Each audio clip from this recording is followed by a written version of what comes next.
What if being too honest is actually making you weak? What if revealing your plans gives others the power to stop you? Hello and welcome to Smart Wealth. Today we're breaking down Law 3 from the 48 Laws of Power. Conceal your intentions. In this lesson, you'll learn why keeping your plans hidden can give you a powerful advantage and how unpredictability becomes your greatest strength. Let's dive in. Law 3. Conceal your intentions. Judgment. Keep people off balance and in the dark by never revealing the purpose behind your actions. If they have no clue what you are up to, they cannot prepare a defense. Guide them far enough down the wrong path, envelop them in enough smoke, and by the time they realize your intentions, it will be too late. Part 1. Use decoyed objects of desire and red herrings to throw people off the scent. If at any point in the deception you practice, people have the slightest suspicion as to your intentions, all is lost. Do not give them the chance to sense what you are up to. Throw them off the scent by dragging red herrings across the path. Use false sincerity, send ambiguous signals, set up misleading objects of desire. Unable to distinguish the genuine from the false, they cannot pick out your real goal. Transgression of the law. Over several weeks, Ninon de l'Enclos, the most infamous courtesan of 17th century France, listened patiently as the Marquis de Sévigné explained his struggles in pursuing a beautiful but difficult young countess. Ninon was 62 at the time and more than experienced in matters of love. The Marquis was a lad of 22, handsome, dashing, but hopelessly inexperienced in romance. At first, Ninon was amused to hear the Marquis talk about his mistakes, but finally she had had enough. Unable to bear ineptitude in any realm, least of all in seducing a woman, she decided to take the young man under her wing. First, he had to understand that this was war and that the beautiful countess was a citadel to which he had to lay siege as carefully as any general. Every step had to be planned and executed with the utmost attention to detail and nuance. Instructing the Marquis to start over, Ninon told him to approach the Countess with a bit of distance, an air of nonchalance. The next time the two were alone together, she said, he would confide in the Countess as would a friend, but not a potential lover. This was to throw her off the scent. The Countess was no longer to take his interest in her for granted. Perhaps he was only interested in friendship. Ninon planned ahead. Once the Countess was confused, it would be time to make her jealous. At the next encounter, at a major fete in Paris, the Marquis would show up with a beautiful young woman at his side. This beautiful young woman had equally beautiful friends, so that wherever the Countess would now see the Marquis, he would be surrounded by the most stunning young women in Paris. Not only would the Countess be seething with jealousy, she would come to see the Marquis as someone who was desired by others. It was hard for Ninon to make the Marquis understand, but she patiently explained that a woman who is interested in a man wants to see that other women are interested in him too. Not only does that give him instant value, it makes it all the more satisfying to snatch him from their clutches. Once the Countess was jealous but intrigued, it would be time to beguile her. On Ninon's instructions, the Marquis would fail to show up at affairs where the Countess expected to see him. Then, suddenly, he would appear at salons he had never frequented before, but that the Countess attended often. She would be unable to predict his moves. All of this would push her into the state of emotional confusion that is a prerequisite for successful seduction. These moves were executed and took several weeks. Ninon monitored the Marquis's progress. Through her network of spies, she heard how the Countess would laugh a little harder at his witticisms, listen more closely to his stories. She heard that the Countess was suddenly asking questions about him.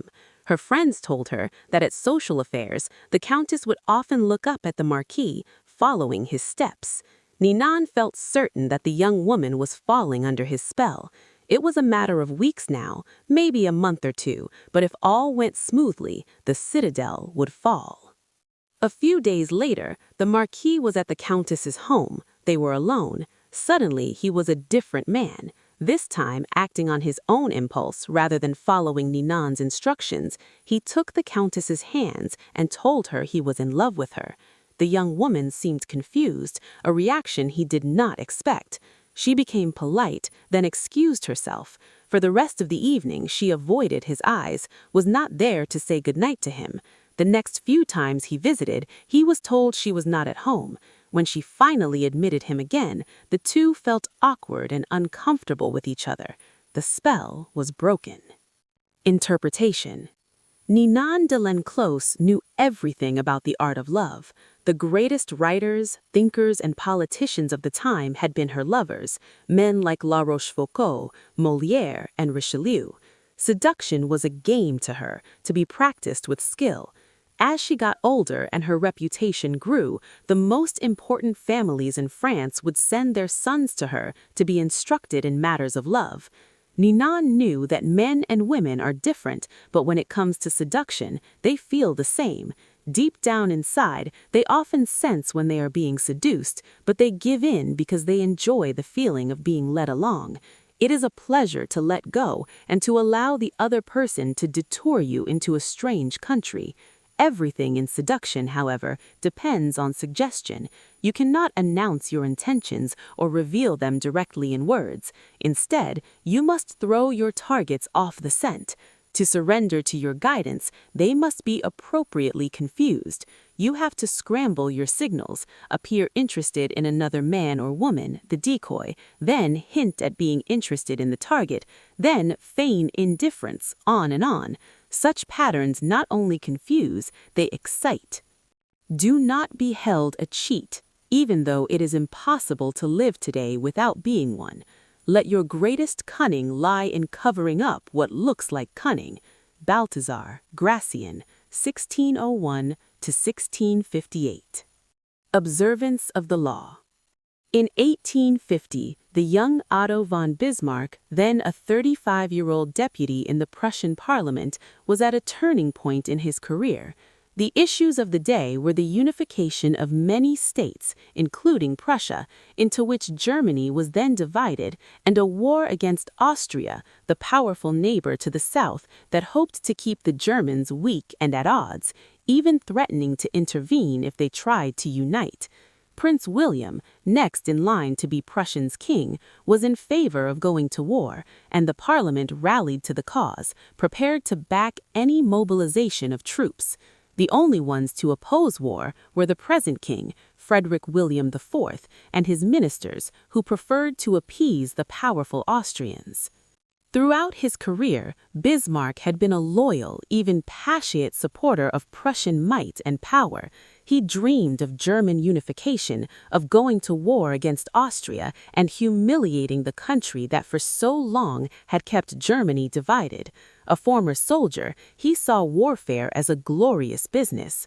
This, after all, is the man who years later would say, "The great questions of the time will be decided not by speeches and resolutions, but by iron and blood." Passionate patriot and lover of military glory, Bismarck nevertheless gave a speech in Parliament at the height of the war fever that astonished all who heard it. "Woe unto the statesman who makes war without a reason that will still be valid when the war is over. After the war, you will all look differently at these questions. Will you men have the courage to turn to the peasant contemplating the ashes of his farm, to the man who has been crippled, to the father who has lost his children?" Not only did Bismarck go on to talk of the madness of this war, but strangest of all, he praised Austria and defended her actions. This went against everything he had stood for. The consequences were immediate. Bismarck was against the war. What could this possibly mean? Other deputies were confused, and several of them changed their votes. Eventually, the king and his conservative ministers won out, and war was averted. A few weeks after Bismarck's infamous speech, the king, grateful that he had spoken for peace, made him a cabinet minister. A few years later, he became the Prussian premier. In this role, he eventually led his country and a peace-loving king into war against Austria, crushing the former empire and establishing a mighty German state with Prussia at its head. Interpretation. At the time of his speech in 1850, Bismarck made several calculations. First, he sensed that the Prussian military, which had not kept pace with other European armies, was unready for war, that Austria, in fact, might very well win, a disastrous result for the future of Germany. Second, if the war were lost and Bismarck had supported it, his career would be gravely jeopardized. The king and his conservative ministers wanted peace. Bismarck wanted power. The answer was to throw people off the scent by supporting a cause he detested, saying things he would laugh at if said by another. A whole country was fooled. It was because of Bismarck's speech that the king made him a minister, a position from which he quickly rose to be prime minister, attaining all the power to strengthen the Prussian military and accomplish what he had wanted all along, the humiliation of Austria and the unification of Germany under Prussia's leadership. Bismarck was certainly one of the cleverest statesmen who ever lived, a master of strategy and deception.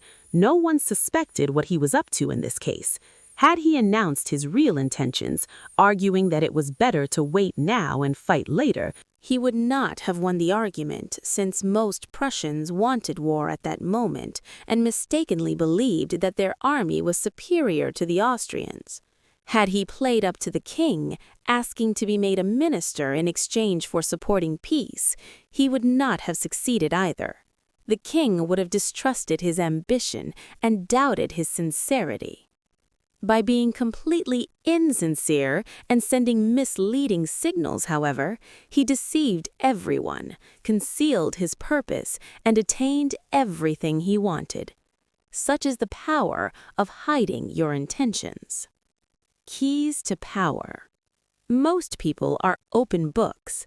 They say what they feel, blurt out their opinions at every opportunity, and constantly reveal their plans and intentions. They do this for several reasons. First, it is easy and natural to always want to talk about one's feelings and plans for the future. It takes effort to control your tongue and monitor what you reveal. Second, many believe that by being honest and open, they are winning people's hearts and showing their good nature. They are greatly deluded. Honesty is actually a blunt instrument, which bloodies more than it cuts. Your honesty is likely to offend people. It is much more prudent to tailor your words, telling people what they want to hear, rather than the coarse and ugly truth of what you feel or think.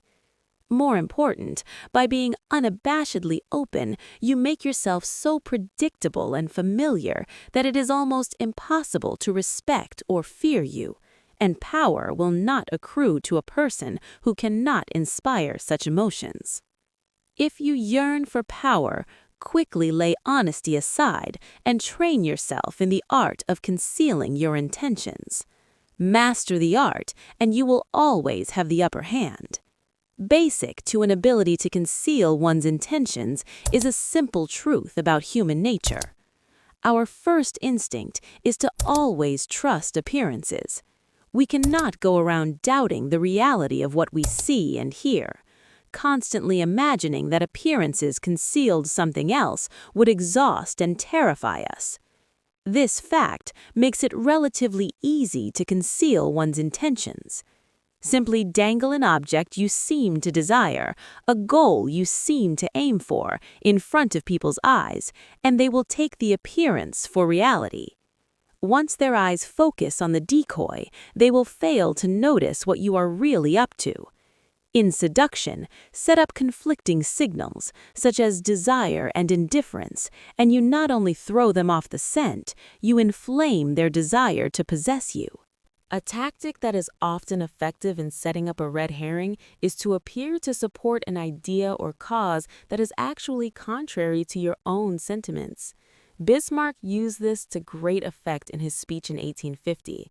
Most people will believe you have experienced a change of heart, since it is so unusual to play so lightly with something as emotional as one's opinions and values. The same applies for any decoyed object of desire.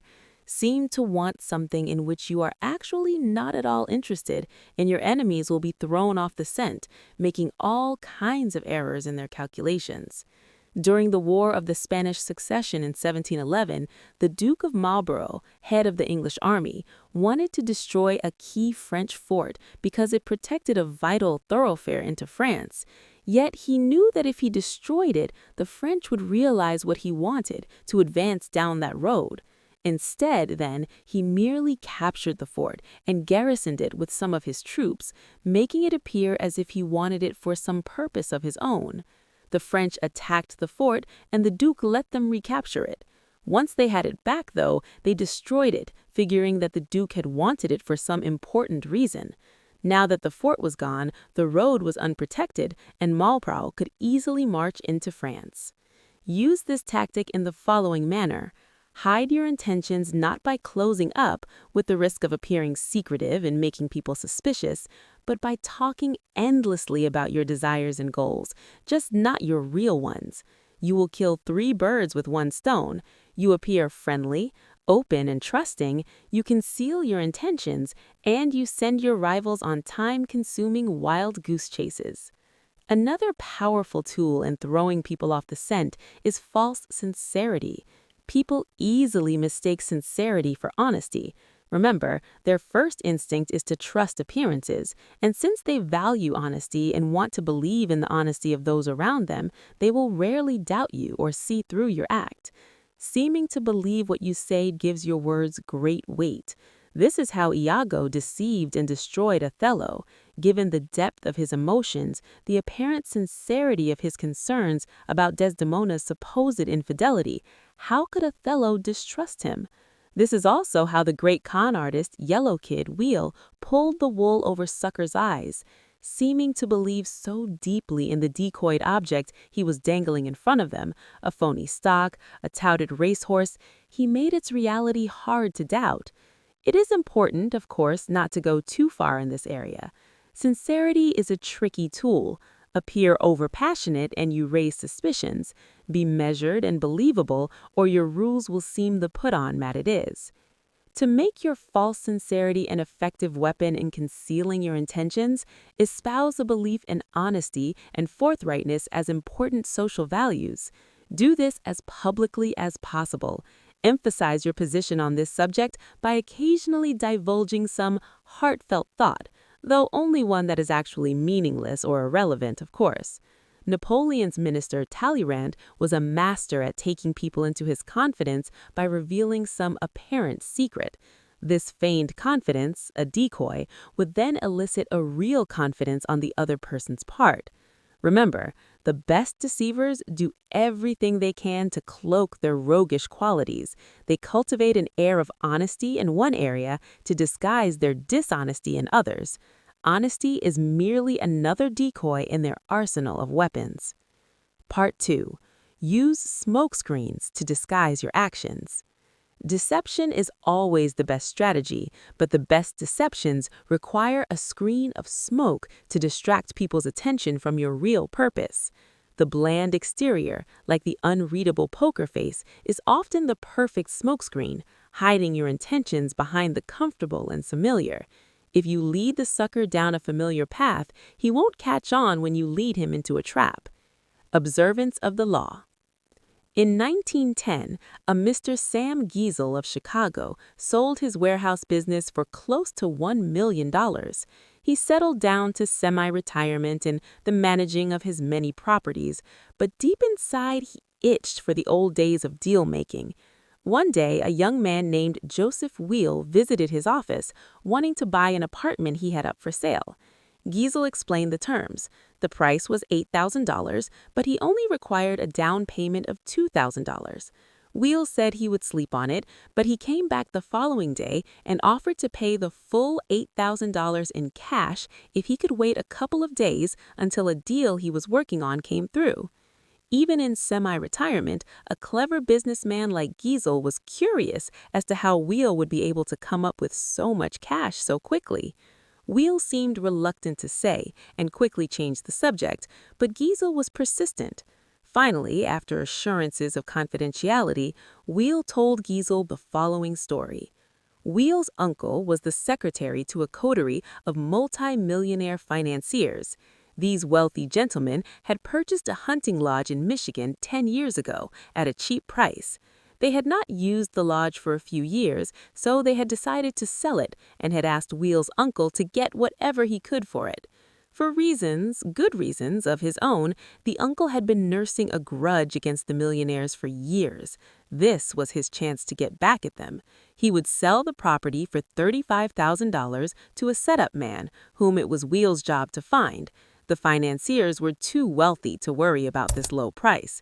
The setup man would then turn around and sell the property again for its real price, around $155,000. The uncle, Weil, and the third man would split the profits from this second sale. It was all legal and for a good cause, the uncle's just retribution. Giesel had heard enough. He wanted to be the setup buyer. Weil was reluctant to involve him, but Giesel would not back down. The idea of a large profit plus a little adventure had him champing at the bit. Weil explained that Giesel would have to put up the $35,000 in cash to bring the deal off. Giesel, a millionaire, said he could get the money with a snap of his fingers. Weil finally relented and agreed to arrange a meeting between the uncle, Giesel, and the financiers in the town of Galesburg, Illinois. On the train ride to Galesburg, Giesel met the uncle, an impressive J.U., king of Israel. His friends worshipped on the idol Baal. Then J.U. assembled all the people and said to them, Ahab served Baal a little, but J.U. will serve him much more. Now, therefore, call to me all the prophets of Baal, all his worshippers, and all his priests. Let none be missing, for I have a great sacrifice to offer to Baal. Whoever is missing shall not live. But Jehu did it with cunning in order to destroy the worshippers of Baal. And Jehu ordered, Sanctify a solemn assembly for Baal. So they proclaimed it. And Jehu sent throughout all Israel, and all the worshippers of Baal came, so that there was not a man left who did not come. And they entered the house of Baal, and the house of Baal was filled from one end to the other. Then Jehu went into the house of Baal, and he said to the worshippers of Baal, Search and see that there is no servant of the Lord here among you, but only the worshippers of Baal. Then he went in to offer sacrifices and burnt offerings. Now Jehu had stationed 80 men outside and said, The man who allows any of those whom I give into your hands to escape shall forfeit his life. So, as soon as he had made an end of offering the burnt offering, Jehu said to the guard and to the officers, Go in and slay them, let not a man escape. So, when they put them to the sword, the guard and the officers cast them out and went into the inner room of the house of Baal, and they brought out the pillar that was in the house of Baal and burned it. And they demolished the pillar of Baal and demolished the house of Baal and made it a latrine to this day. Thus, Jehu wiped out Baal from Israel. Old Testament 2 Kings 10:18-28. Man with whom he avidly discussed business. Weil also brought along a companion, a somewhat paunchy man named George Gross. Weil explained to Giesel that he himself was a boxing trainer, that Gross was one of the promising prize fighters he trained, and that he had asked Gross to come along to make sure the fighter stayed in shape. For a promising fighter, Gross was unimpressive looking. He had gray hair and a beer belly, but Giesel was so excited about the deal that he didn't really think about the man's flabby appearance. Once in Galesburg, Weil and his uncle went to fetch the financiers, while Giesel waited in a hotel room with Gross, who promptly put on his boxing trunks. As Giesel half-watched, Gross began to shadow box. Distracted as he was, Giesel ignored how badly Die Boxer wheezed after a few minutes of exercise, although his style seemed real enough. An hour later, Weil and his uncle reappeared with the financiers, an impressive, intimidating group of men, all wearing fancy suits. The meeting went well, and the financiers agreed to sell the lodge to Giesel, who had already had the $35,000 wired to a local bank. This minor business now settled, the financiers sat back in their chairs and began to banter about high finance, throwing out the name J.P. Morgan as if they knew the man. Finally, one of them noticed Die Boxer in the corner of the room. Weil explained what he was doing there. The financier countered that he too had a boxer in his entourage, whom he named. Weil laughed brazenly and exclaims that his man could easily knock out their man. Conversation escalated into argument. In the heat of passion, Weil challenged the men to a bet. The financiers eagerly agreed and left to get their man ready for a fight the next day. The truth is simple. When people know your plan, they can stop you. If they see your next move, they prepare, resist, or attack. Power comes from uncertainty. When people cannot predict you, they cannot control you. The less they know, the more power you have. Imagine a colleague at work. He tells everyone his big plan, his goals, his next move. At first, people smile, but behind the scenes, they start planning, they block him, they compete with him. Now imagine another person. He stays quiet, he moves smart, no one sees it coming. When he acts, it's too late to stop him. The difference is not intelligence, it is secrecy. Don't reveal your full plan. Information gives others power over you. Be unpredictable. Uncertainty creates control. Talk less, observe more. Information is power. Let others guess your intentions. Confusion is an advantage. Show results, not plans. Action speaks louder than words. Remember, when people know your next move, you lose your edge. Stay calm, stay silent, and let your actions surprise everyone.